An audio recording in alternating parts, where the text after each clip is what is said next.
We're back, bitches. It is Tuesday, and you know what that means on this fucking godforsaken corner of the internet? It's Tuesday night, and we're talking college football because action just can't be fucked. How you guys doing? I'm Red as usual. This is my buddy Alan. Akbar is doing Akbar shit this week, so we will see him in a week or so. And we got a lot to get into tonight. First off, Zap has something to chime in on. Pitt lost this week to Virginia, severely deplete. Pitt lost this week to Virginia, severely denting their playoff hopes. I am loving it. As your nation said, this is why you don't rank Pitt. This is why you don't rank Pitt. You will always be disappointed. I just didn't think Pitt was going to have such a steep decline after losing to SMU like they did. Like, I get it. SMU kind of came out and they trounced them. But, to just fall off the map, that just fucking blew my ass away. Well, Iowa State lost back-to-back as well after being undefeated. As I made clear late yesterday with my stupid with my Monday Night Chaos video. It's not stupid. It's called content. Yeah, well, content was uploaded at a stupid hour of the night, but that is just... Well, that's what happens. The amount of... I mean, Pitt just is playing Florida State Simulator right now. That's what's going on here, honestly, which we'll have more to talk about later. I guess not as chaotic, but I mean, I might be severe, actually. Florida State Simulator might be a bit too strong. Matt's hello to everyone who believes the committee is dumb with the latest version of the rankings. Oh, boy. We're going to tear into this here in a minute, that's for sure. I'd like to know why you think the rankings are dumb. And speaking of Ducks, Pittsburgh is no longer ranked because of that. Yeah. I was kind of surprised you didn't put Pitt in the video this week, Red. But to be fair, LSU pulled a mega stupid this week. Yeah, I here's how fucking bad Pitt played. I didn't even know they lost. Like, literally, I had no idea about what happened with Pitt. That's how irrelevant they became after just 1 week of SMU. SMU kids, not even once. That's the gist. Like, good Lord Almighty, it was bad. And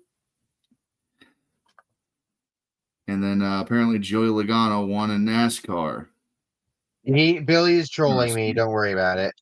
I have to go to YouTube to fucking make this comment because I can't say fuck you, Billy, or even the censored version through StreamYard. Fuck you, StreamYard. All right.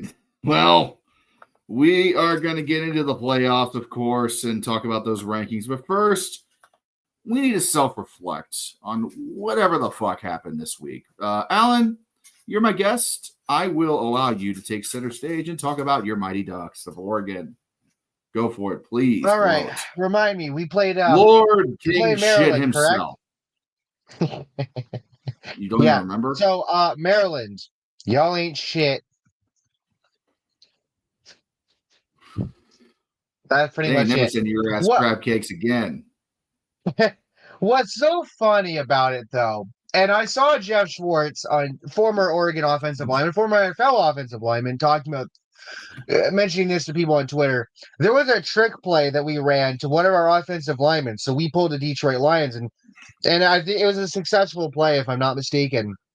And people were talking about how, Dylan Gabriel actually broke a touchdown record, passing record, with that touchdown to an offensive lineman, now that I remember. And people were like, why are you doing trick play? And there was one tweet where Jeff Schwartz pretty much summed it up very well. We don't have to do trick plays against the good teams, so we just do it against the bad teams because we don't need to do it against the good teams. You know? It's like we're not... Oh, shit. Hi. Hello. Surprise, motherfucker. I brought him in. Yes. I figured we could use a third man. Go ahead. But yeah, no, we took care of Maryland. The Terrapins can fuck off back to the sea. And now we get to go take on Wisconsin and show the Badgers why the Ducks are the kings of the water. And also, they still haven't forgiven you guys for the Rose Bowl win. I'm just going to tell you now. Don't care. Wisconsin sucks this year. Also, Poor Fickle. Oregon, Ohio State put up big numbers the last time we were on prime time on NBC for Big Ten football. So let's see what we do against Wisconsin. I'm expecting another relatively stress-free game, and yeah, we shouldn't have any problems. If All we right. do, fuck. I mean, it shouldn't hurt us too bad, but fuck would be Wisconsin's right. not ranked, so. Well, I'm just gonna say this about Ohio State, Purdue. I'm sorry. No, you're not. Like, I no, I kind of feel bad for Purdue. I was telling a couple of the guys on Discord on Saturday that, I remember when Ohio State would play Purdue, and it would actually be a good game. Like, they would be your classic defensive Big Ten ground and pound games, and it would always be a tough fight, but Ohio State would usually get the upper edge. I hate seeing the Boilermakers reduced to this state. Yes, they did upset us in 2016. I still remember that upset. It was tough, but I hate to see a great program brought to its knees like this in such an undeserving way. Purdue suffers enough as it is. They don't deserve this much suffering. We had to put the belt to the ass on Saturday, got the job done. We did not. It was not one of those like enjoyable wins. It's just like, poor team. They really need some help, don't they? Yeah. What if one of our it doesn't assistants prove ended up going anything coach for you there? with Will Howard's recent performances. Yeah. I mean, it doesn't prove shit, honestly. Logical. I know you kind of just jumped in last minute here, but how do you feel about your Tide? This week on Low Tide, after an embarrassing performance yet again, the Crimson Tide decided to venture out to the likes of the Bayou, Death Valley, I'm going to sue your ass for LS. copyright infringement. LSU. You know what? Yeah, but all I had to say is Gradating Tree Days of Our Steelers. Yes. Yeah, I know. That's all I need to say. Low Tide. Yeah, that game was rough, man. Yeah. Congratulations, Jalen Milroe went off. It's like the fucking game wasn't even that bad. In fact, Alabama looked like the Alabama of old. But that's not where Low Tide comes in this week. Instead, it comes in with the story of the fucking Tiger. Oh, God, here we go. You can watch more of that on Red's video. But to sum it up in a quick fucking fashion, I love it. It was not the fucking actual tiger. Rather, a tiger brought in out of state by very shady shenanigan bullshit. Tune in next week to see what kind of bullshit Alabama sticks up their ass as the Low Tide rescinds. Well done. Thanks for the shameless plug. And now we must get to why we have gathered here today. Gentlemen, what the fuck? Rankings. The polls. The polls are in, and it's pissing off people, it looks like. So this is the playoff bracket. Like we mentioned last week, the playoffs are sorted in the following way. You get 4 automatic buys to the first round. Those are your top 4 conference champions. Doesn't have to be the Power 4 conferences. If Boise State's ranked in the top 5, they would get an automatic berth into the first or the quarterfinals. But regardless, top 4 conference champions, and then 1 Power Group of 5 qualifier, and then a bunch of wild cards thrown in there into the mix. So this is where we are at currently. If the season was over today, Miami still gets a first round bye by way of winning the ACC championship. SMU is Rob. Getting there. Oregon gets the first round, number 1 overall, first round bye, number 1 overall if they win the Big Ten championship. BYU, the only Big 12 team in this bracket, gets a first round bye by winning the Big 12 championship. Texas, currently projected to win the SEC championship, gets the last bye spot. Your automatic qualifier is Boise State. They would currently still be projected to play Ohio State in the shoe in the first wild card game. That was the same as it was last week. That's not changed. This is where things start to change. Miracles in South Bend become the awakened via the echoes, as we saw in the Notre Dame video. Tennessee would host Notre Dame in the first round in this current iteration of the bracket. Oh, by the way, real quick, speaking of Notre Dame, y'all want to feel old? Former NFL linebacker of the Panthers and the Chargers, Thomas Davis, his son is now committed to Notre Dame. Oh, for fuck's sake. Shut the fuck up, Alan. God. Penn State would host Ole Miss in the first round. And finally, Indiana would host Alabama in the first round. Holy fuck. That would be a hell of a matchup. 3 out of the 4 games would be at Big Ten stadiums in the qualifying round, in the first round. First team out, Georgia. Second team out, SMU. And now we discuss and digest and poor SMU. SMU got fucking robbed. Some gamers, fuck off. Fuck you. Fuck you. Fuck you. Go fuck yourself. Don't you dare put that evil on me. Fuck you. I blame you if they lose. Fuck you. Suck my dick. We're okay. Okay. Are you done? Yes. You better be. Because now I got the technical difficulties card teed up if we need it. Harvey. Red Great Waker in your week 11 chaos vid. The Miami cliffhanger clip brought back memories. I remember watching Between the Lions in kindergarten. I would run out of class when Dancing Smarty Pants scared me. Jesus Christ. Oh my God. I remember that. I remember that. I honestly, everyone was talking like about how Miami was kind of hanging off the edge of a cliff all season. I'm like, what the fuck does that remind me of? What the fuck does that remind me of? And then boom, it hit me. And literally, I was like, this can't go on much longer. I got to use this clip. So I did. And I'm so glad I did. See, I don't know that reference. So you gotta grow up a PBS kid. You got to grow up a PBS kid, man. I grew up a Cartoon Network kid, okay? Regular show and Adventure Time. Coleoco, I was a PBS kid, my guy. All right, we need to get back. We need to get back to football. So I don't like that SMU is currently on the outside looking in, but you got to remember something. They got one loss. Is this team? Can you say definitively that this team is better than Ole Miss, better than Alabama? Because those are your 2 teams you would have to get past right now to make it in.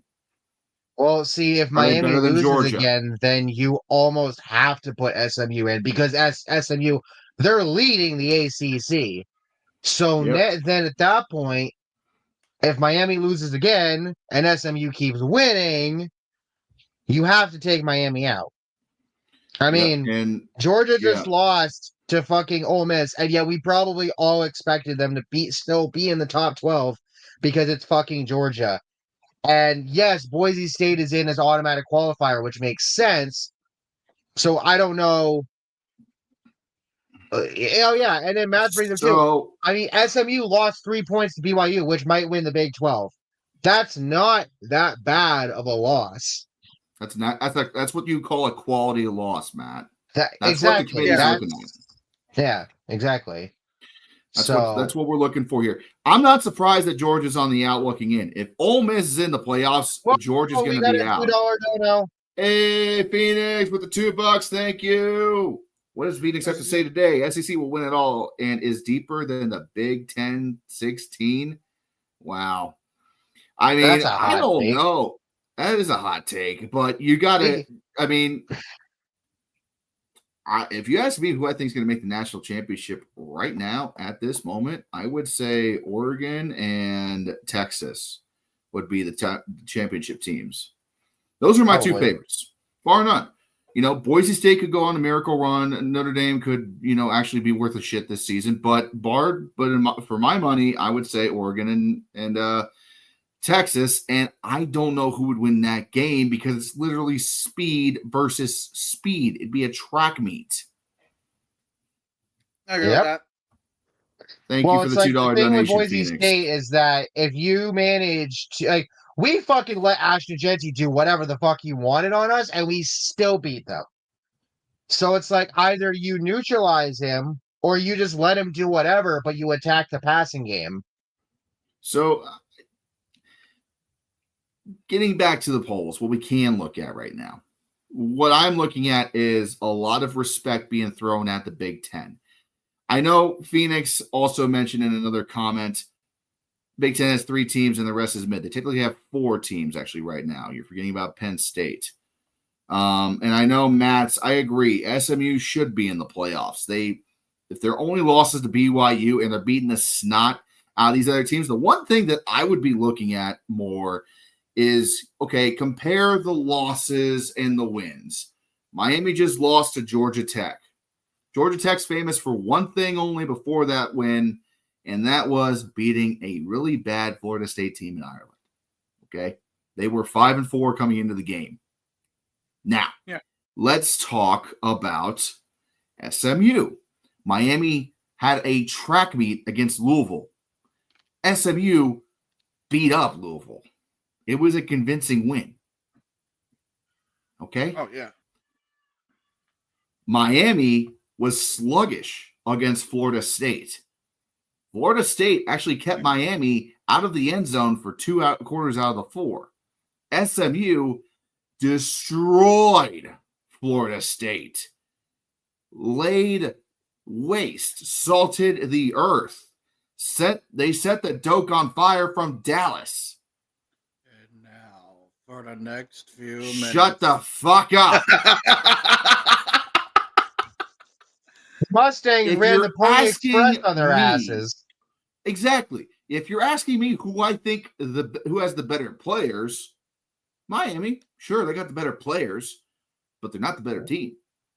They got Cam Ward. They got a Heisman contender. He's going to win the Heisman. They don't have a better team than SMU, I think. SMU is destroying fools. And I think the committee would do well to just go ahead and put SMU in the quarterfinal spot, but they won't because of their own kind of got a little bit of a bottleneck here when you actually look at the full rankings. So if you look at the full rankings, this is not the playoff bracket, the full rankings. 11, Ole Miss. 12, Georgia. 13, Boise State. 14, SMU. 15, A&M. Right? True. You are asking SMU to leap over Georgia, leap over Ole Miss, potentially, to get on Alabama's heels. Miami is ahead of all of those teams in this ranking. That's why they're ranked in the quarterfinals. And the way it works out is the committee has not seen enough from SMU to say, for a defense, without a shadow of a doubt, that SMU is going to win the ACC. This is not a predictor poll. This is not a predictor bracket. This is a bracket that's based on the current rankings. Yeah. That's why Miami's there. I think if it was a predictor poll, I would be predicting SMU winning the ACC championship. You know what's funny? Red? What? I just looked at it, right? And this is off topic for what you were saying, but it shows that Indiana right now, not Oregon, is leading the Big Ten by tiebreaker. Yes. Really? I mean, I comes before O. I'll give you that. Yeah, Indiana's led the Big Ten for the last 2 weeks. We're better than Indiana, but which, by the way, if that's the matchup we get in the Big Ten championship, forget the players on the field.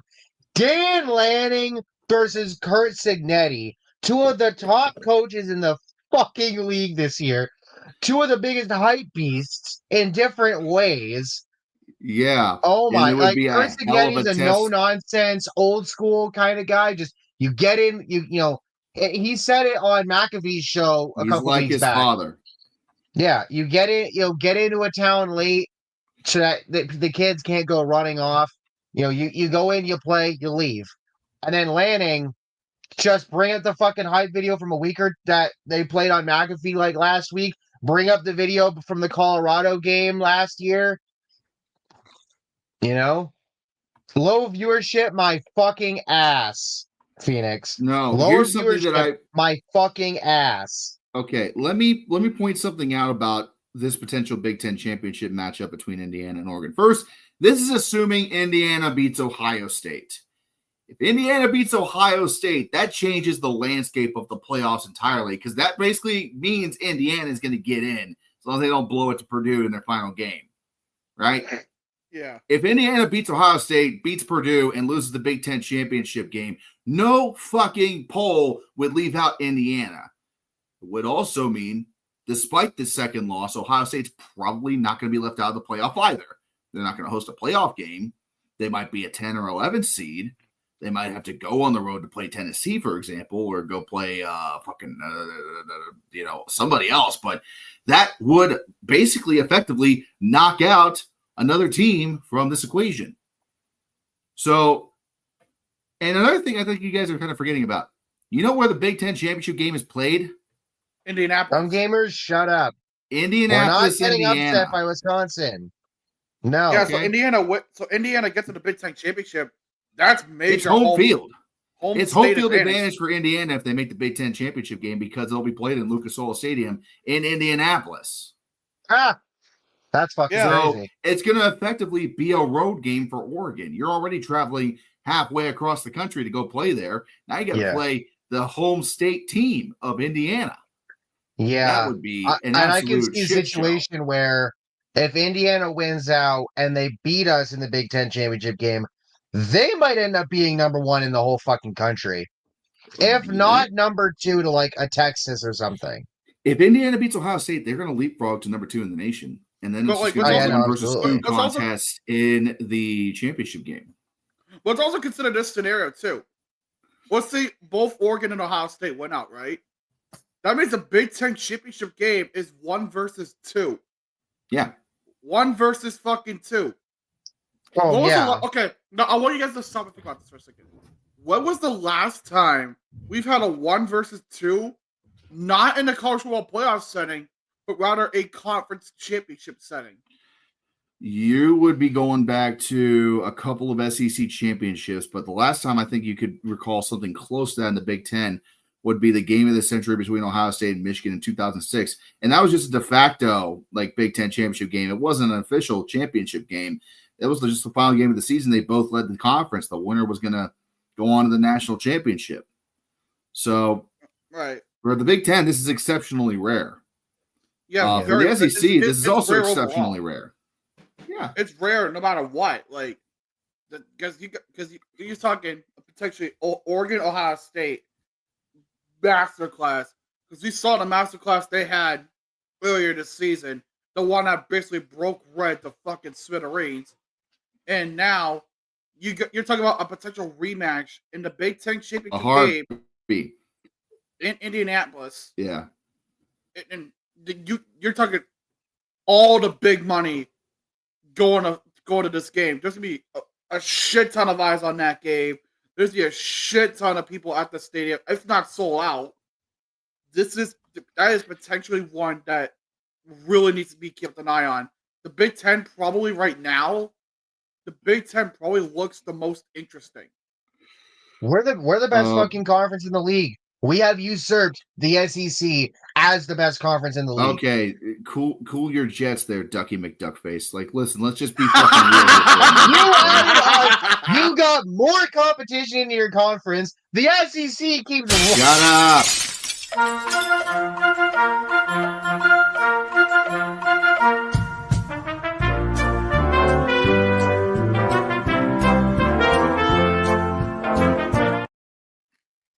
We're not playing. Shut up. We're not playing conference. But fucking help me. We're not playing conference dick measuring contests here. The Bull, I kind of agree with Bull on this one. We can't be drinking clown juice and talking about. Did somebody say tradition? I wish I had this clip ready to just go. God damn. God damn. I would not. I'm not saying this just because Bull is in the chat. I say this because I feel this way.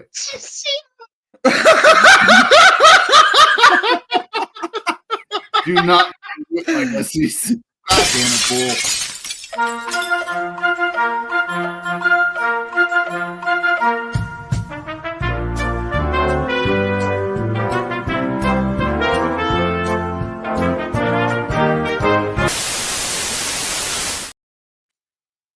You, Alan, will cease antagonizing the one A&M friend that I have, or he's going to send the wrath of the 12th man down on this fucking show.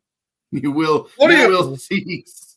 Red, this is not the Seattle Seahawks. I don't give a fuck. It will cease. Now, as he hit the tee. We're off the rails. We're not going to get into a conference measuring. We're not. He got that. He got that Jimbo money. Be careful. Hey, you can pass some of that money along. I really fucking need it for this household and for my dad. Thank you very much. Oh my god. Anyway. Okay, look. I don't give a shit who has the superior conference because the 12-team playoff kind of eliminates all of that. Oh no. Harvey. Bull Muscle, you're one to talk. Texas A&M is a real SEC team. They're an original Big 12 team. Boy, please, we are original Southwest Conference team, aka sure, we're cheaters conference. Hell, I will send a bunch of former Red Leafs to bitch slap Alan. Jesus Christ. You bring the fuck at me. As The Rock would say, just bring it. What the f*** was that?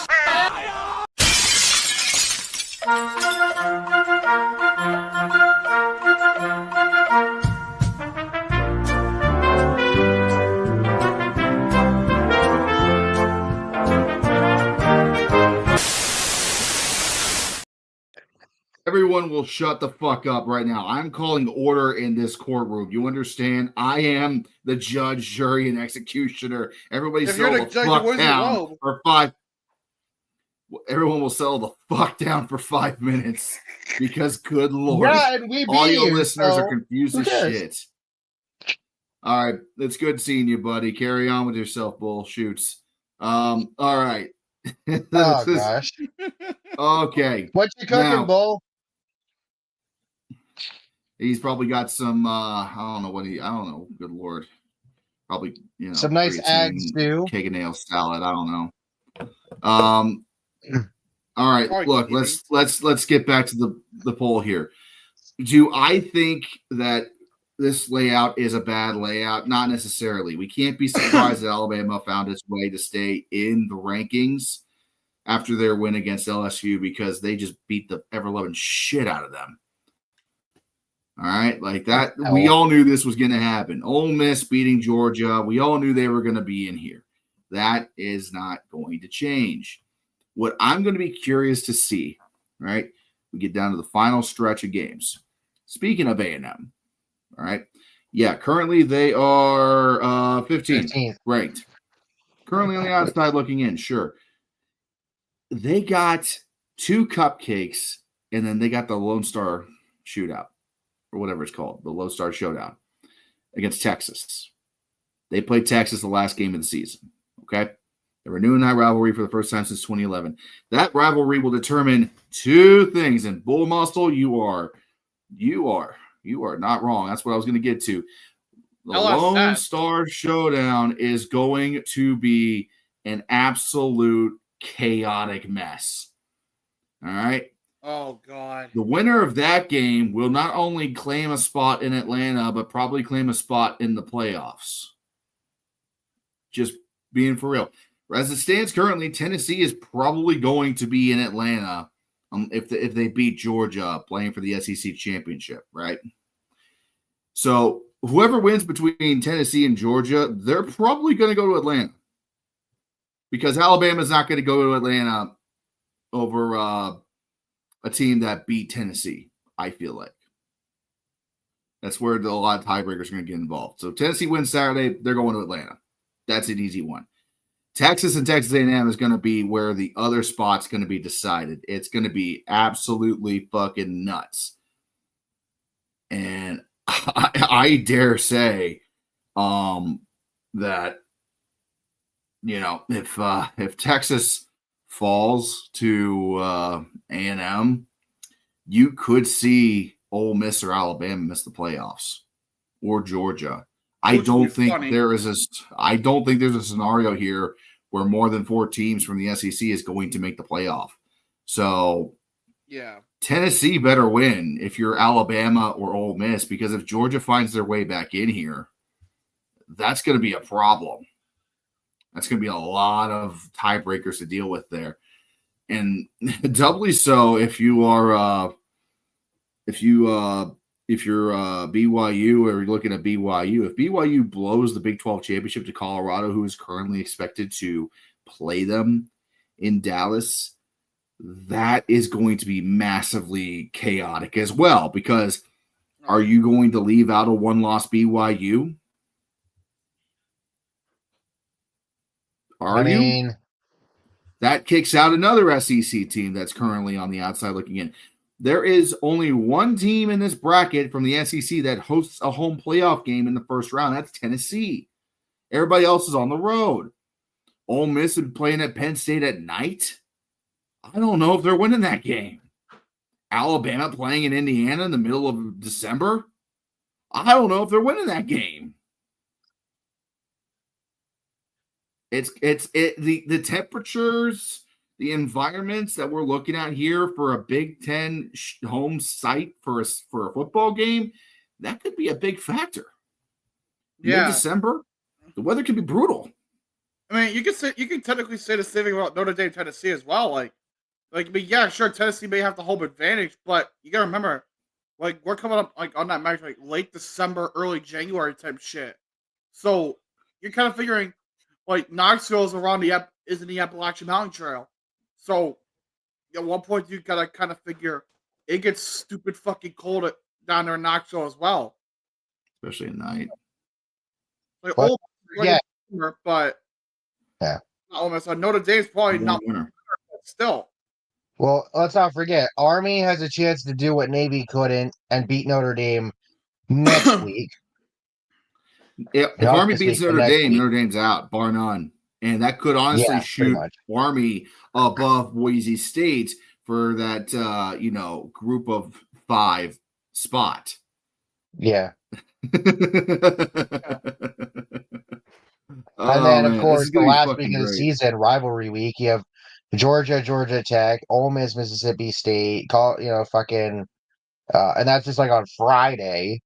And then fucking Saturday, you've got fucking Oregon, Washington, Ohio State, Michigan, fucking, Texas A&M, Tennessee, Vanderbilt, Penn State, Maryland, Notre Dame, USC, Boise State, Oregon State, the Iron Bowl, SMU, Cal, Iowa State, Kansas State, LSU, Oklahoma, Clemson, South Carolina. There's still so fucking much left to go.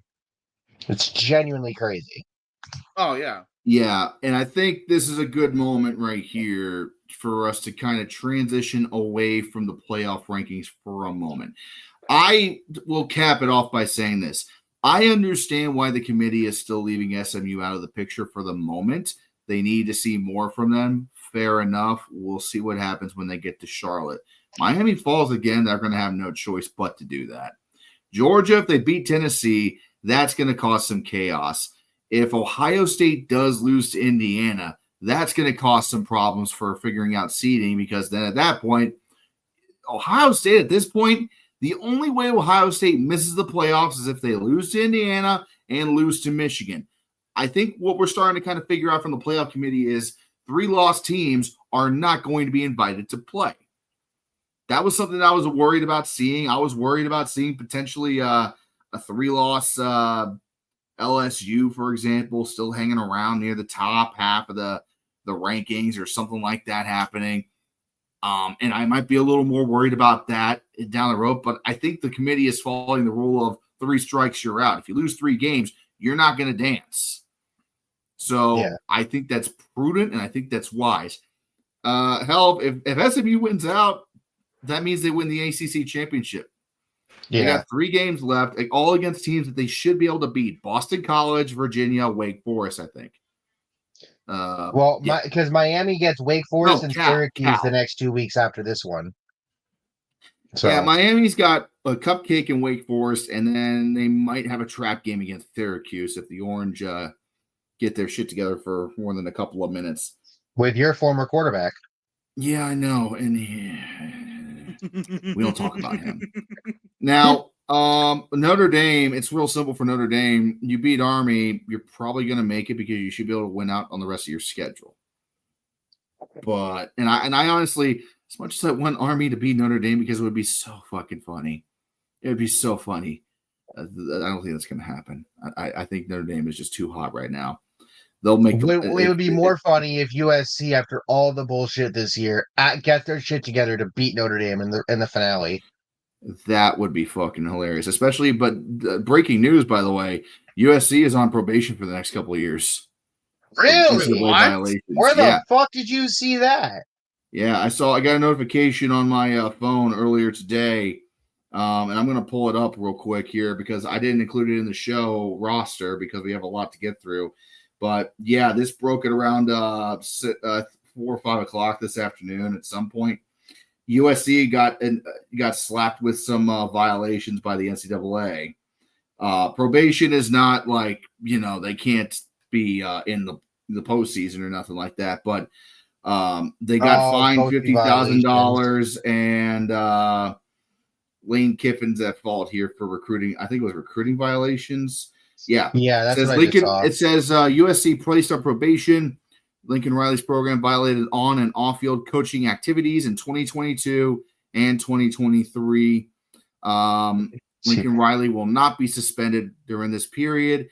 It is strictly a fine and a probation, telling them do not fuck up again. Let me see here.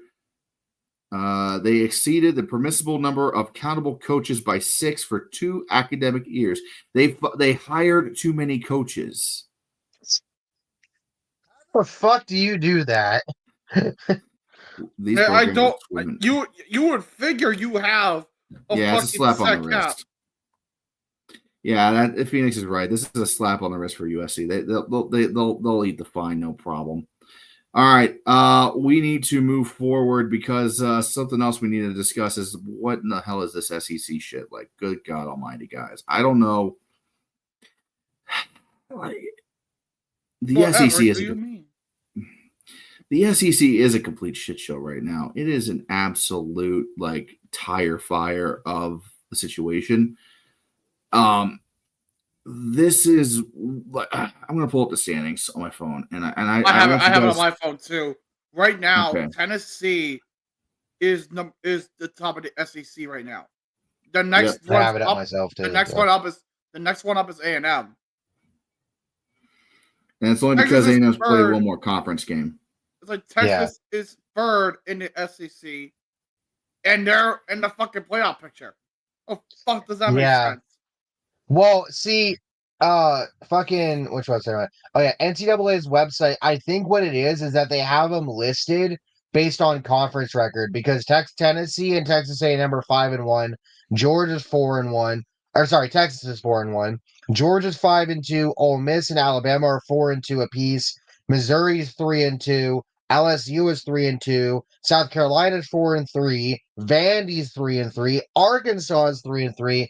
And then you have Florida, Oklahoma, Auburn, Kentucky, and Mississippi State bringing up the rear. Right. Mississippi State's 0-6 in the conference. Fucking lol. What I want to point out is, let's see, 1, 2, 3, 4, 5, 6, 7, 8. Of all 9 of the SEC teams are ranked in the top 25. Yeah. 9 teams in the SEC are ranked in the top 25.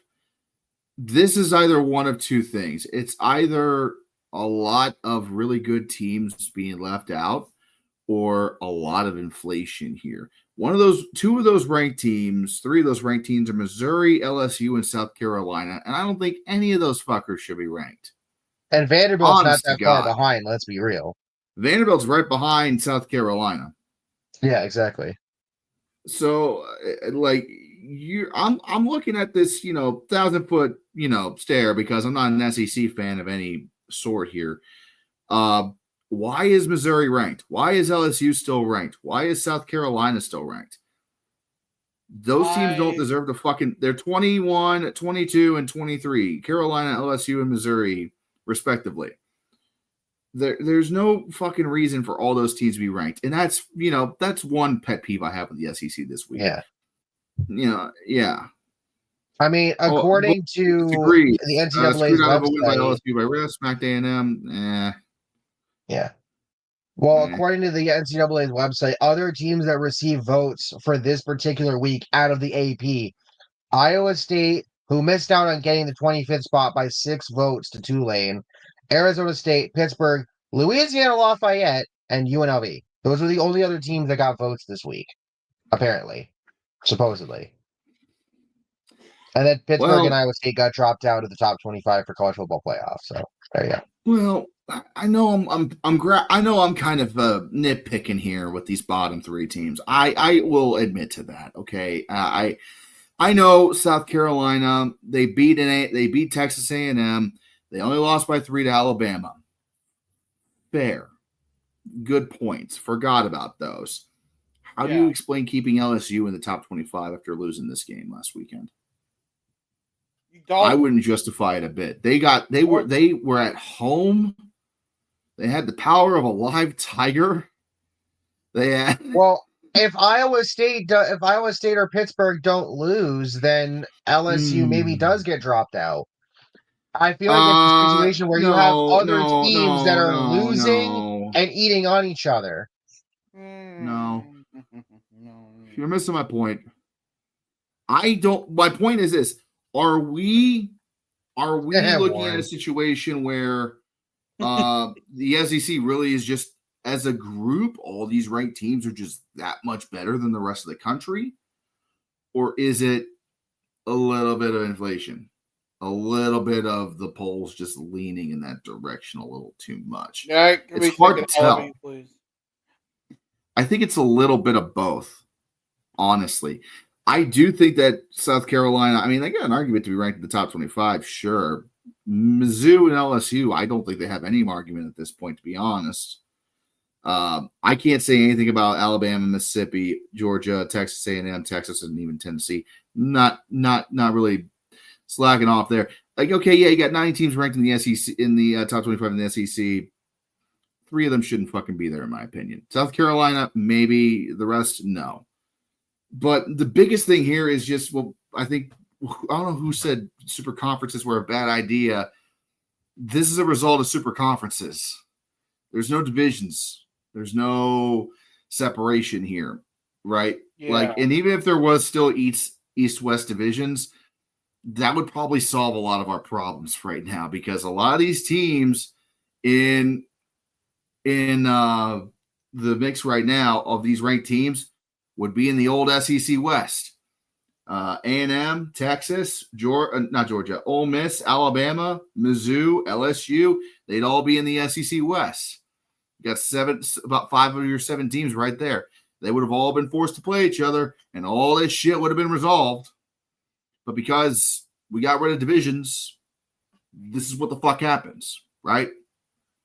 It kind of makes you wonder what's the best way to manage a super conference in today's football. I think the SEC is a prime example of when you grow into a super conference, what the fuck could go wrong.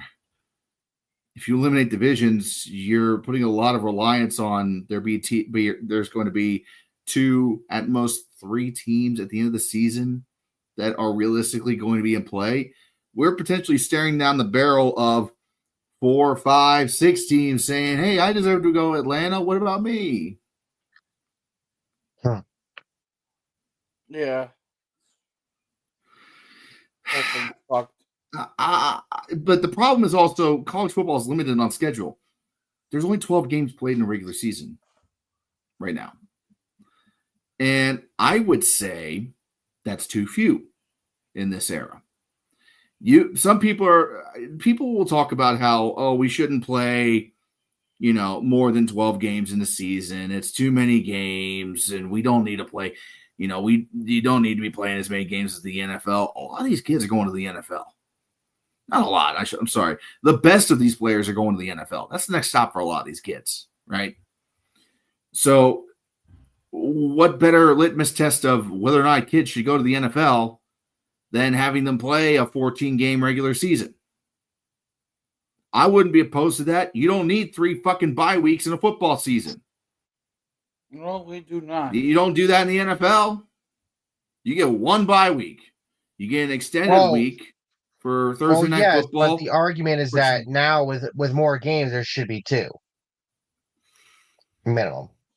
Like the CFL, like think of it as CFL, right? For example, CFL has 2 bye weeks.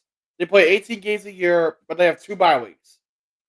I don't know how the fuck college football even gets away with 2 bye weeks just with the schedule they have.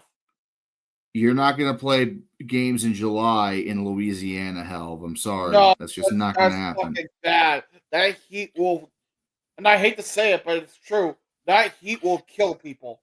I was going to say the same thing, Bull. I would say start the season in early August. I would move the regular season up 2 weeks to the last 2 weeks of August. Make push week 0 back to the 3rd week, or just eliminate week 0 entirely and make week 1 the 3rd Saturday of August and start your season there. If you want to keep bye weeks, if you want to have 2 bye weeks in the season, you're so worried about player safety. If you want to pretend to give a shit about the players for once, NCAA, make 2 more weeks in August. The academic year is well underway at that point, right? Well, you're worried about students not showing up? Oh, students will show up. College students will show up 2 weeks early to go to a fucking Alabama game. I guarantee you that. Yeah. And then that way you can still say, oh, well, we're caring about player safety. We can still guarantee 2-3 bye weeks a season. Don't worry about that. Okay, you're worried about the heat. You're already playing games in early September, the dog days of summer. Labor Day weekend is a college football mecca right now. You own football the first 2 weeks before the NFL even kicks off. The NFL only has preseason to worry about. That would solve a lot of problems, I feel like, if you added 2 more games. NFL? Yeah, who the fuck gives a shit? It's preseason NFL. This chat has been mentioned for my Control 80 Oahu apartment. Okay, Bull. You're just flexing on us now, as you normally do. Literally flexing on us in text form. I think the SEC being a shit show is indicative. It's kind of like a warning shot to the rest of it. The Big Ten's lucky. If the Big Ten had any fucking parity in it right now, we would be having a much longer discussion about why the fuck the Big Ten couldn't get their shit together for this season and add 2 more games to play in. Well, the SEC and the Big Ten, they want to have a scheduling agreement to make sure they play each other at least once a season with other teams of equal strength. Then that would also solve it right there by adding 2 more games. You love money, right? What do I always say on the channel? Money talks. Bullshit walks. Bingo. More money. Yeah. Well, for the Big Ten, if Michigan had gotten their shit together, or if Iowa had an offense, yes, I know they've had multiple 40-point games. I'm talking about sooner. Yeah. The Veneer Cup champions, hell, what are you talking about? Oh, is he talking about the Canadian college football? Oh my God. Is that their national champion? Do you really want to send teams north of the border to stomp them? Are you shitting me? I don't think the Sky Dome can handle a murder scene. Okay, let's just cool it down a little bit. Hold on, I'll look it up for you. Yeah. All right. Yeah, that's another good point, Matt. We can have old rivalries come back, because then these Big Ten, the conferences like the Big Ten, you can afford to have Ohio State and Illinois play for the Yellow Buck every year and not worry about scheduling as much. Stuff like that. You know what I mean? So we do need to move on because we're approaching an hour already, and there's a few more things I did want to go through. Florida trusts Billy still. Speaking of SEC bullshit. So if you weren't following, along in the over the weekend. The Florida athletic director came out and fully supported Billy Napier. Canada? Why would you want to spend a summer summer in a country that's dismantling its navy? Why would you want to spend a summer in a country that's dismantling its navy? That's more like Bill Clinton. I did not have freaky deaky relations. I did not care for Arkansas. I merely went there. and then Helvet's like, who said it had to be in Toronto? Damn it. Because it's always in Toronto. You don't want people doing more drugs in British Columbia, hell. I know you don't. Or start more riots. All right. I don't know how the Florida athletic director is still employed with how basketball and football is going. He's got friends in high places, my friend. That's why. No, you got to be like Garth Brooks and say, and I've got friends in low places. Oh, God. That was so music. Please off kill tune. Oh, no. What the f was that?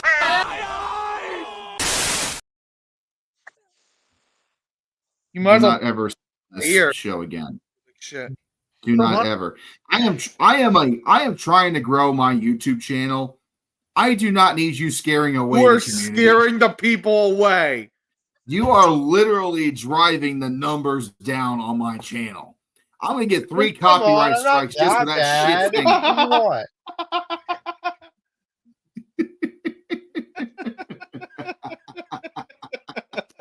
God damn it, Ag. You got to help me out in these situations. No help. Boo this man in chat. Everybody boo Alan. Boo. Fuck you. Fuck Everybody you. boo him. God. And then someone in the chat saying, I said boo earns. Okay. Speaking of people that should be booed, the Florida athletic director is a fucking moron. The Florida athletic director came from Mississippi State. You know what Mississippi State had for 10 years? A coach that was not great, but not terrible. So, I, of course, do not think for a microsecond that this guy knows what the fuck he's talking about. Okay? That was so bad I stopped cooking Lamau. Boo Allen. Yeah, but yeah, let Billy cook. Signed every other SEC fan base. God damn it. This guy stinks. No. You gotta do it, That's enough. That's enough. Oh, it's like, oh, brother, this guy stinks. Fuck you. Like, you can do better. We love you too, Alan. Now, do you think that they're reconsidering their decision to retain Billy Napier after the absolute lobotomy that was playing Texas on Saturday? I bet a lot of Gator fans were looking for a lobotomy afterwards. I fully believe that. Yeah, hey, Scooter Magruder, do you want to talk about it? Yeah, oh my God. Leave Scooter with a alone. side of, how about them Cowboys? He is in hell. Scooter Magruder, he is in hell. Good. He is in dead hell. To be honest, Florida just has a tough schedule and have remained competitive besides Ted. No, because Miami was an absolute shit show. They played awful against Texas A&M. They were competitive in some games against teams that were honestly mediocre. They played well against Georgia, well as in you only lost by 2 touchdowns and not 4. That's an improvement, I'm just saying. I understand that they have injuries. Bull, I get it. They understand they've had injuries. Fair enough. But you can only go on these excuses for so long, I feel like. I'm not saying that Billy Napier should be fired. I'm saying he shouldn't have been there to begin with. He's not the right guy for it's the Tyrone Willingham situation. If you remember him at Notre Dame, he's got the at least Napier's got the athletic department behind him somewhat. But like beyond that, nobody believes in this fucker. Nobody. Sunbelt Billy should have never come to the swamp with all the shit that I've seen. Very little to go off of. And if you're playing in a conference like the SEC and you have a couple of chips under your belt, like you gotta play better than this. There's no excuse at this point. You can't settle for, well, we weren't the worst team in Florida this season.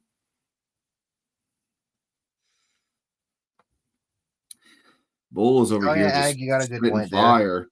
Who do you replace him with? Who fits the Florida culture? Who can you recruit there? What's the right fit? Great question. What culture? That's my question at this point. Play culture? The Commander. No, I have an idea. Hire Mac Jones when he's done football. Okay. He could have been good. He was good in his rookie year. I still don't understand what went wrong. Why? Why? I'll tell you. I will Thank tell God you. Drake May is good. I will tell you the reason why he's still there. Reality. Don't do well in the NFL because ever since Joe Namath. I will tell you why Billy Napier is not going anywhere. It's the same reason why Mike Norvell is not going anywhere at Florida State. They don't want to pay his fucking buyout. Simple as that. Or you could pull a stupid dumbass move and hire Jimbo Fisher. No. No, Billy, you don't want me as fucking head coach. No. That's not happening. There is a small chance that Curt Cignetti could be poached out of Indiana after this season. God. Now, I say small, not a massive chance. Ag, skill issue, Texas A&M. Got it.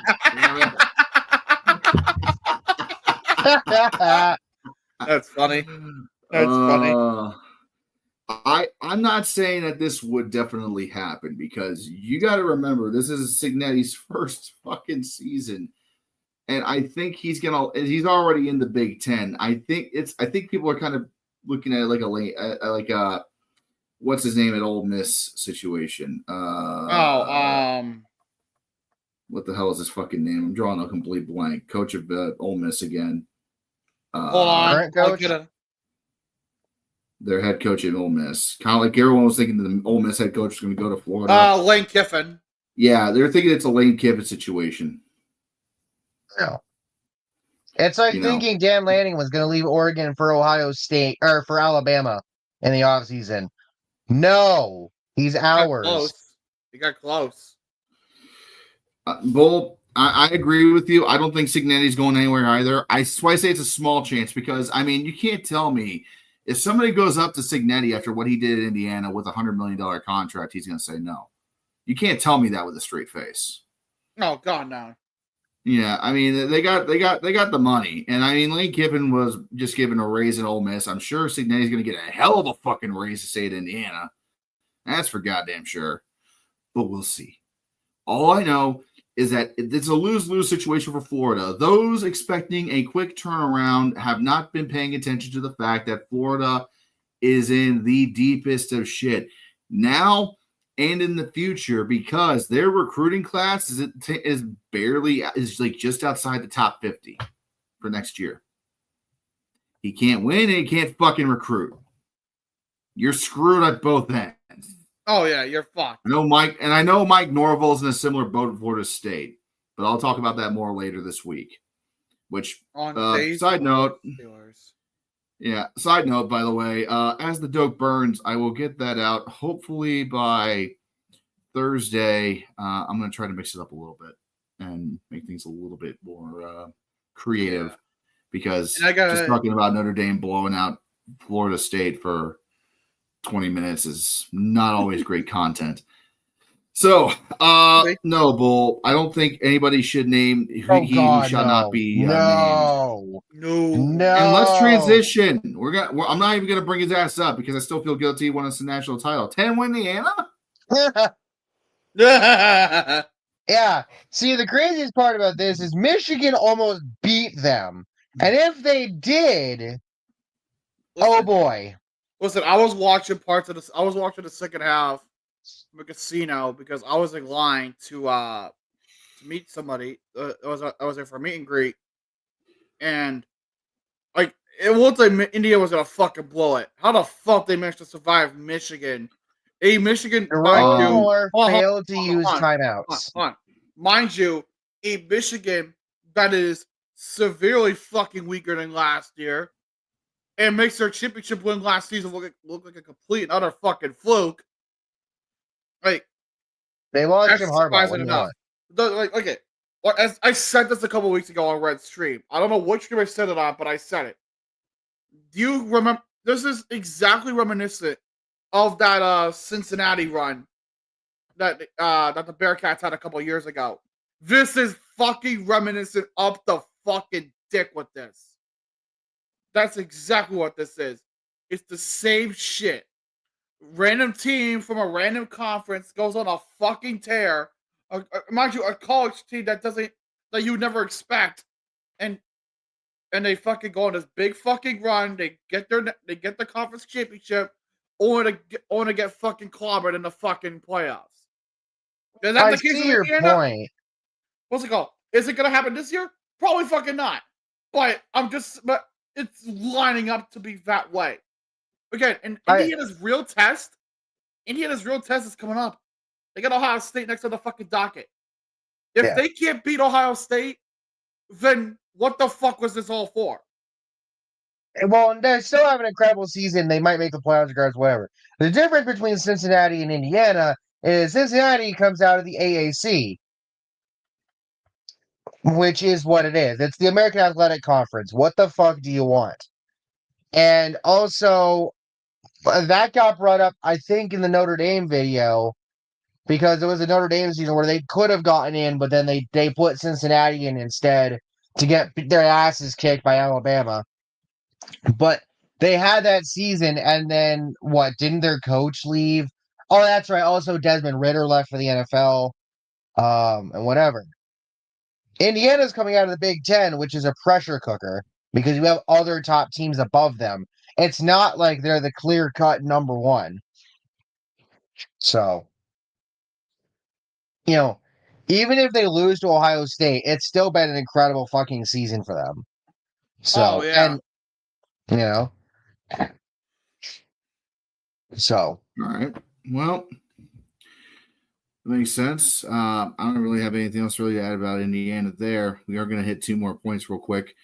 We got a little bit of a lawsuit situation, and I just realized you had in the thing that Sharon Moore is he washed. Remember at the beginning of the season when they said they had the contract drawn up, but it wasn't actually signed yet, and yet he was coaching? Has that been rectified? Because if it has, you might want to tear that shit up. He did sign it. He did sign it. Okay. Yeah. He did sign it. There's no way Sharon Moore's not built for this. I would say nobody is built for this situation that Michigan is in. I mean, you look at the fact that they lost literally all of their talent in the NFL draft. Yeah, I was like they're not even just going to draft. You got to remember, Harbaugh left too. Yeah. And then Washington, and then it's the same thing with Washington. They lost their head coach, players left, because their head coach left, and players went to the draft, and they're not doing that well, and yet I'm still scared of them because the last few years they've always played Oregon well. That's the one. It's a home game for us, I think, but I'm still. It might be a road game. I don't know. But I'm still fucking scared. That's the one that I'm scared of. If Washington fucking beats us, I swear to God. Jesus. Please, God, no. I don't think we'll lose to them, but yeah. Anyway. So also, we have an interesting situation brewing over in Vanderbilt. So Diego Paiva, the quarterback of the Paiva, my bad. It's hard to say his last name.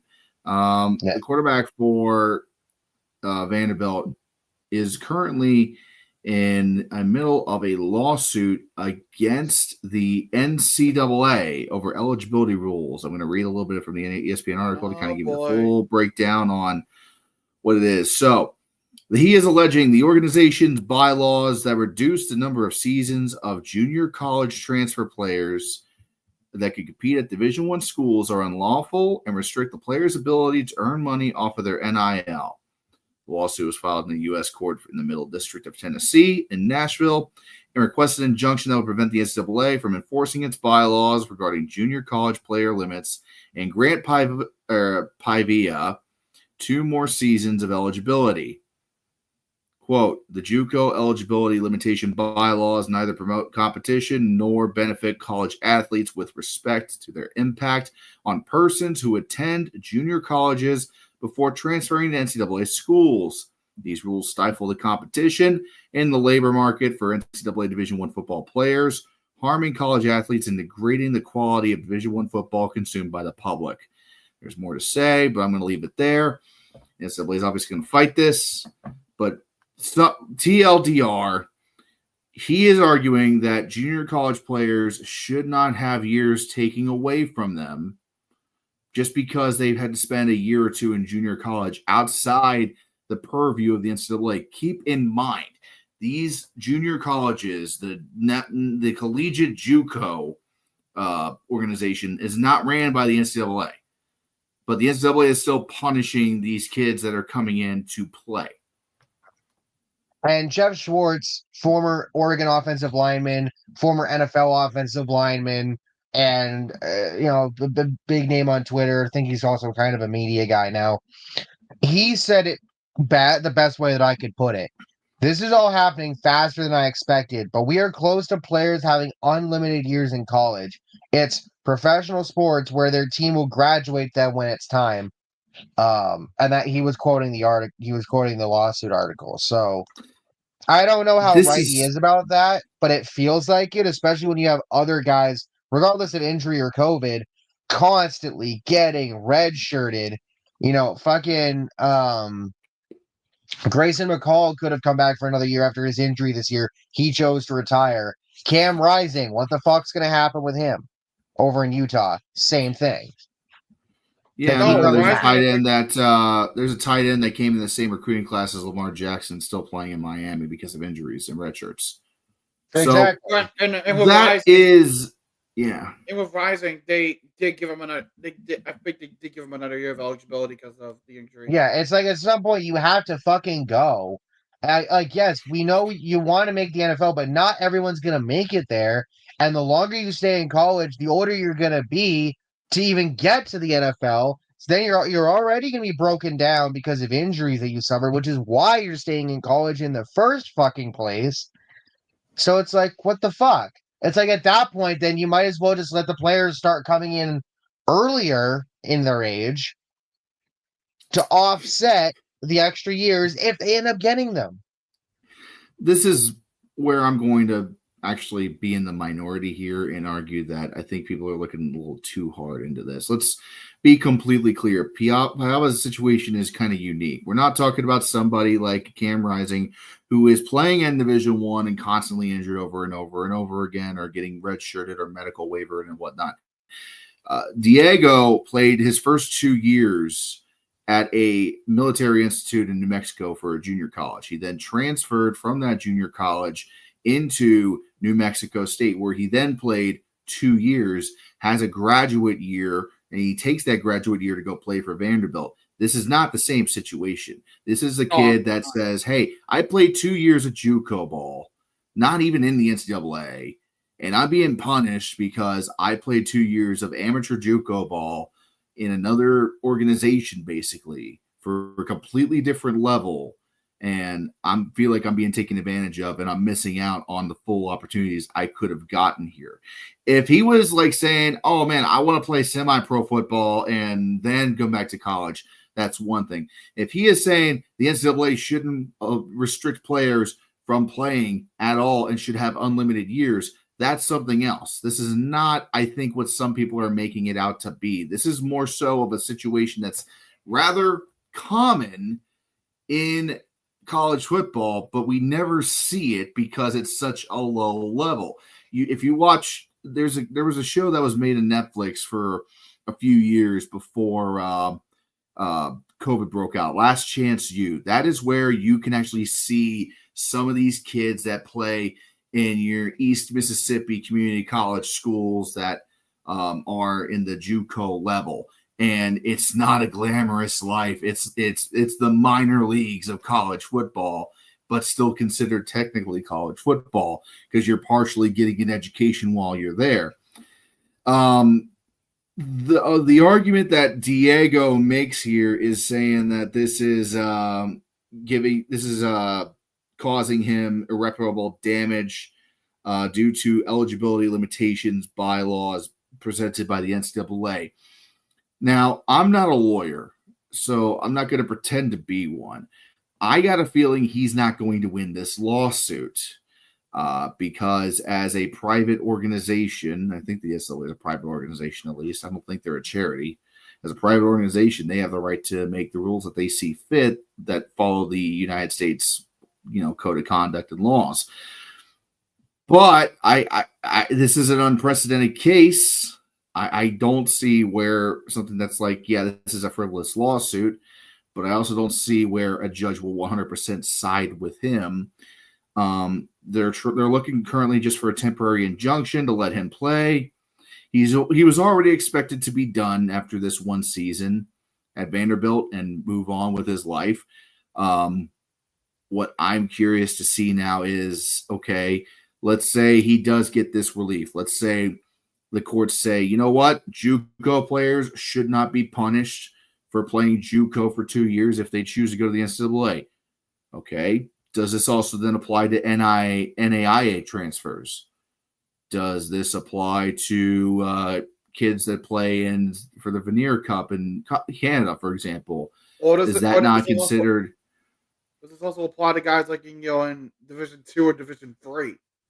No, because they're under the NCAA umbrella. So that's not the same thing. I'm talking about people that play college ball in organizations outside the purview of the NCAA. The lawsuit is essentially saying, hey, I shouldn't be punished for playing 2 years of football in a completely different organization than, all that. And okay, Health corrected me. They are a nonprofit organization, so they are subject to a lot more rules then.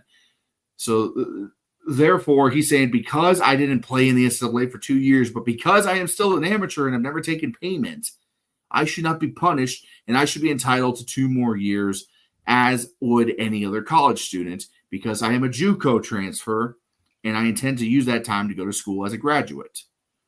That's what I'm getting at here. And I don't think that's a bad argument here, and I don't think there's anything wrong with that. But is there anything in the law that says the NCAA is breaking any laws by restricting him from playing? That's the question to ask. Again,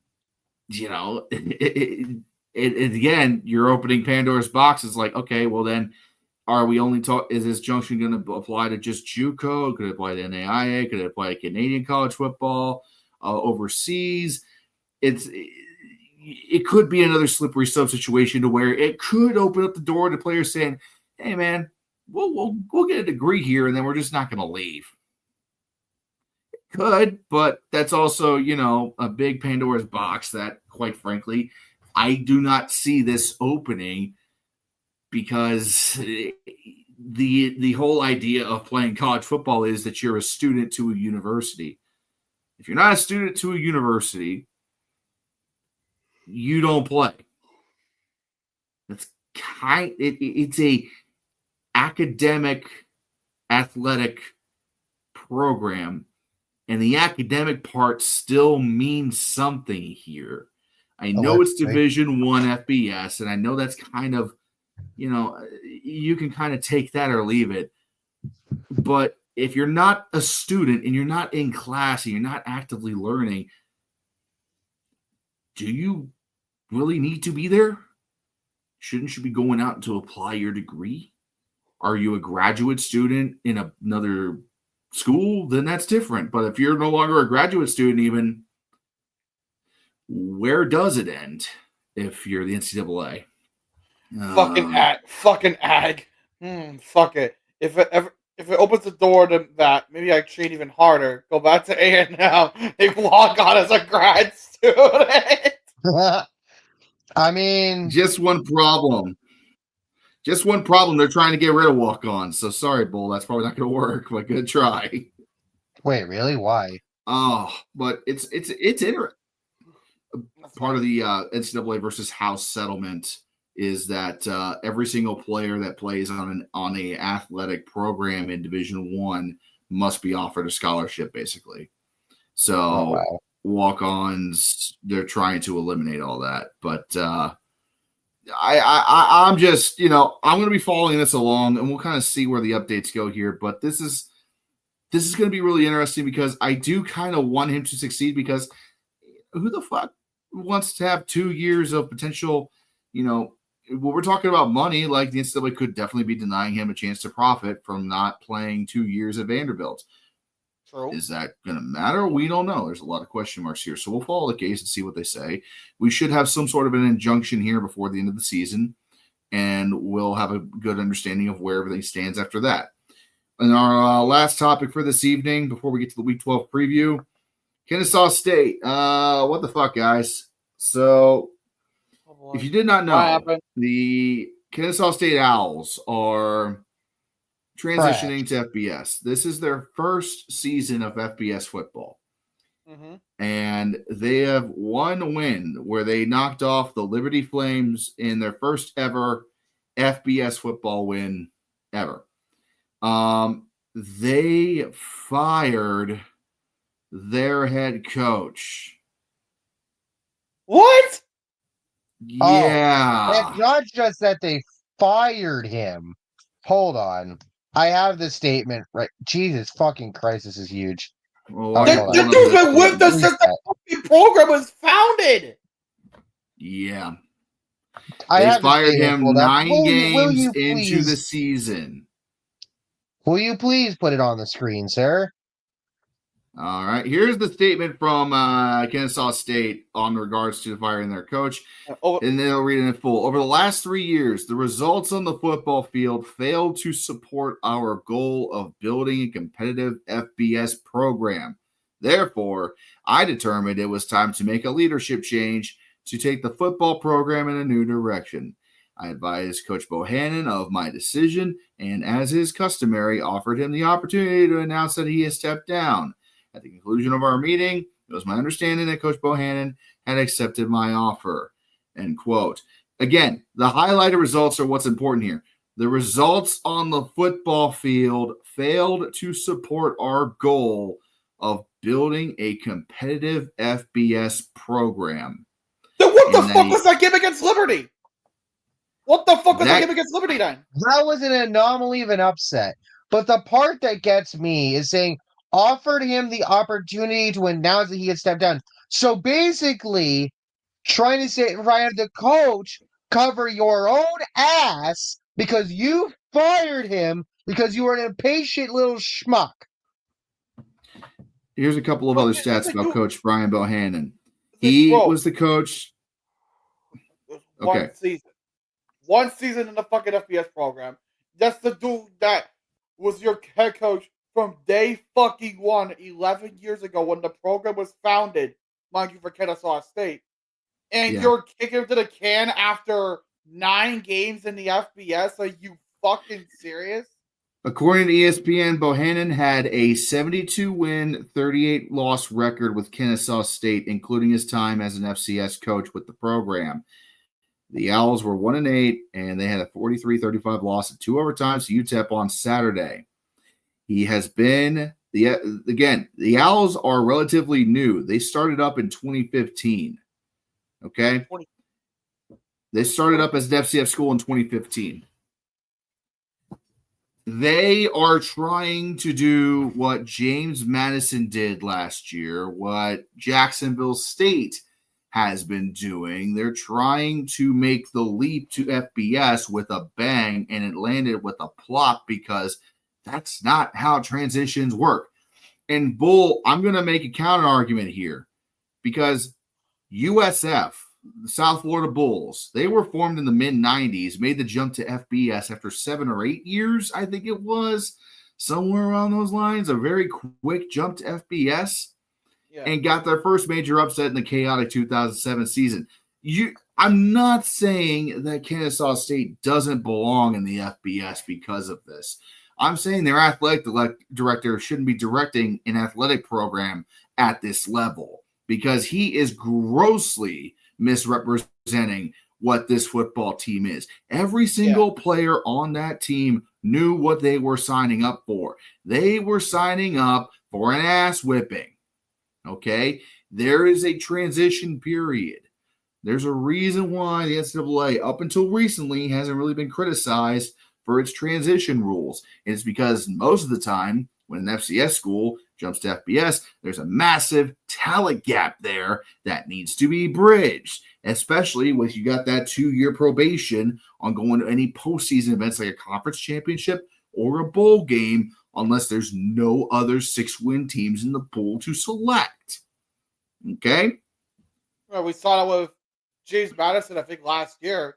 But go and the clarify read from earlier. They were founded in 2013, but didn't play their first season until 2015. Look at the last comment. I see it. Good Lord. What a name. What a name, by the way. This guy named Big Ten Sucks. What's cooking good looking? Yeah. Dumb gamers. Yeah, just an FYI, Big Ten Sucks. Red has a girlfriend, so I know because they were in the background earlier at the beginning of the show. Yeah, so stay back, ladies. I'm taken. I'm just kidding. 99% of my audience is male anyway, so who gives a shit? There's no women. Yeah, there's maybe one user that's obviously a female that watches my stuff, but that's the limit. So, limits. Oh my God, Big Ten Sucks. Shit, my bad. What? Wait a minute. Wait a goddamn minute. Okay, we're moving on. We're moving on.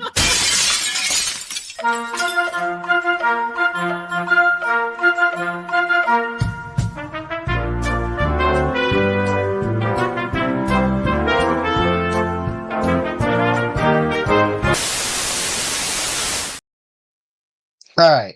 Couple of things I want to mention before we get to the Week 12 preview. Mike Norville announced that changes to his staff with the dismissals of offensive line coach / offensive coordinator Alex Atkins, defensive coordinator Adam Fuller, and wide receivers coach Ron Duggins. I don't have on hand who he's bringing in to help now in those spots, but those are some changes. In addition, and speaking of Wisconsin, shout out former NFL head coach Jack Del Rio. This man, allegedly drove his vehicle through a street sign, crashed through a fence, parked in someone's front lawn, was arrested for drunk driving, an OWI charge, operating while intoxicated or under the influence, impaired, and resigned from Wisconsin's coaching staff. And then I have to bring this up because this is shout out John Boy for grabbing this. Please bring this up on the screen, Red. I'd like to show this to the people. Bob NPC, I just redid my name. Oh my god. Yeah. So John Boy did a whole breakdown of Utah's athletic director, reminding the referee why they fired him. And then this guy says, don't agree with the press cards, but this is too good. That's why we fired you in the Pac-12. God damn. That's crazy. Yeah, and then he was promptly fined 5 figures for saying that shit to an official. Yeah. By the way, ESPN Bet apparently has Colorado favored to win the Big 12 somehow. Went from plus 3,000 entering the season to plus 130 now. I will say about Colorado, though, they look a hell of a lot better this year than they did last year. Well, yes, but they still have their moments. Like they have some losses and some games that are just inexcusable. But Travis Hunter seems to be the odds-on favorite to win the Heisman, if not for Ashton Genty. So, Right. All right. also shout out all the fucking college football team, all the college football Florida teams that fucking lost this week. And if Miami, the Dolphins, had lost to the Rams last night, it would have been the first time where Florida's FBS, FCS, and NFL teams all combined to lose in one weekend. Never has that happened before, and unfortunately, because the Rams ain't shit, the Dolphins got the job done. So, All yeah. right. With that said, we are going to get to the finale now, the big finish, as they say, the money shot. We are going to go ahead and get to the games coming up week 12. So while we've been streaming tonight, a couple of games have already gone final. We had some action happen. Buffalo and Ball State fought into overtime. Buffalo pulling out the win in overtime, Central Michigan doing 51, Central Michigan things. 51-48 the final there. And then Bowling Green took down Western Michigan. Toledo took down Central Michigan. A bad night for the Mid-State. Now, a couple of other games that are going to be coming up this week that are actually going to have some significance to it. First off, we have Utah versus Colorado at noon.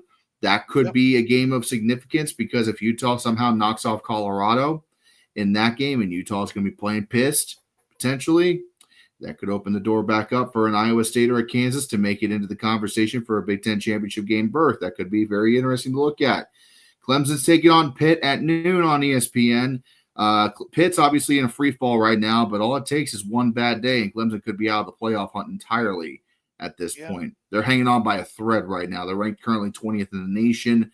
If they were to get a couple of wins in a row and pray for Miami or SMU to fall, it could get them back into contention, but it's not looking good for the Tigers right now. Another game that could be of importance, potentially, say Boise State loses and Army loses. What do you think is going to happen next? Here comes Tulane playing Navy at noon on Saturday. They are playing in Annapolis. Navy's obviously out of the picture entirely, but they still have the American to play for. They lost again. Holy shit! Yeah, they're out of the playoff picture entirely, but they are still playing to try to make an AAC championship game. Yeah. Current standings in the American, by the way, are as follows: Army still leads the way with a 7-0 conference record, but Tulane is right behind them with a 6-0 conference record. If Navy beats Tulane, that would propel Navy back into the spot for second in the American and could set up Army-Navy ×2 towards the end of the season. So that is an important game if you're a sick son of a bitch like myself. Moving on to games that actually matter now. Moving on to games that actually matter. LSU is taking on Florida. That one actually doesn't matter anymore. LSU lost. Missouri, never mind. I argue kind of Boston College and SMU kind of matters as well because that could have Can Arkansas do to Texas what they did to Tennessee? No, I was saying before I was interrupted. BC and SMU, that one could have conference championship implications for SMU. They just need to not fucking die against the Eagles. Because if they do, they're more than likely out of the conference championship race, which might knock them out of the college football playoffs entirely.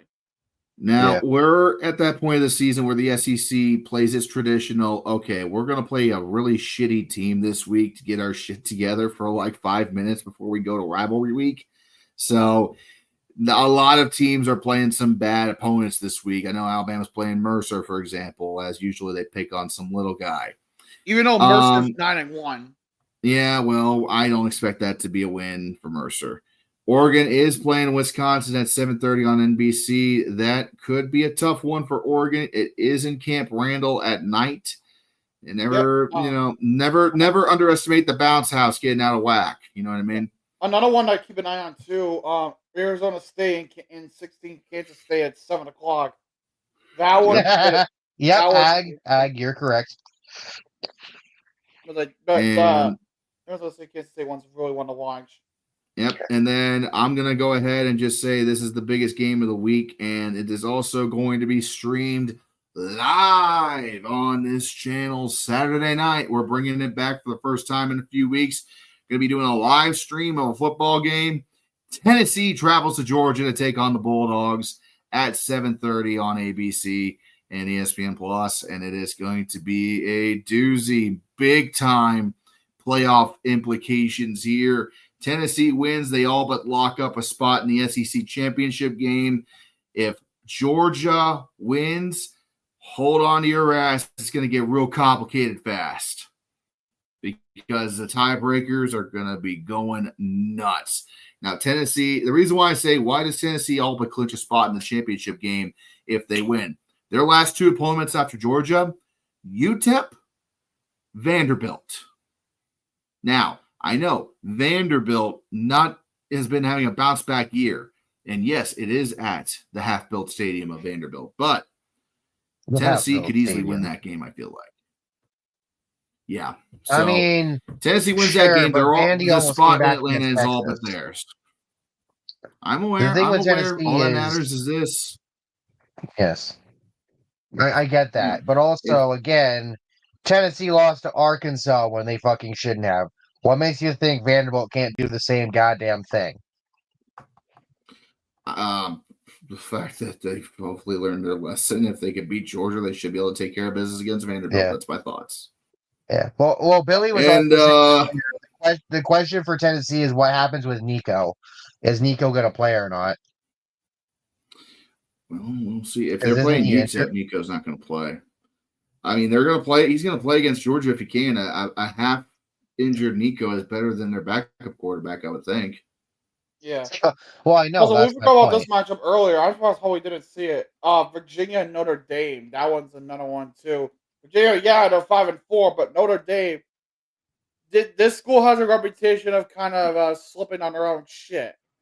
I'm aware. I'm waiting to see if So, Army like, can do the thing that is, to them though, next week. if Notre Dame holds on in this game, they're probably going to be a lock for playoff. If they don't, No, and they fucking choke on their own shit against Virginia of all goddamn teams, then we're possibly talking Notre Dame not even making it. At worst case, 11th seed. you still got to play a ranked Army team. You still got to play USC. I don't think that this could be a trap game. Sure, I don't really see that happening though, because Virginia's not exactly in a position to where they have the ingredients to be a trap team, but could be wrong. So that And then we is got what Aggie we on have. Aggie violence. A&M versus New Mexico State. The Oh, only person that God. cares about that is Ag, but I figured I'd mention it.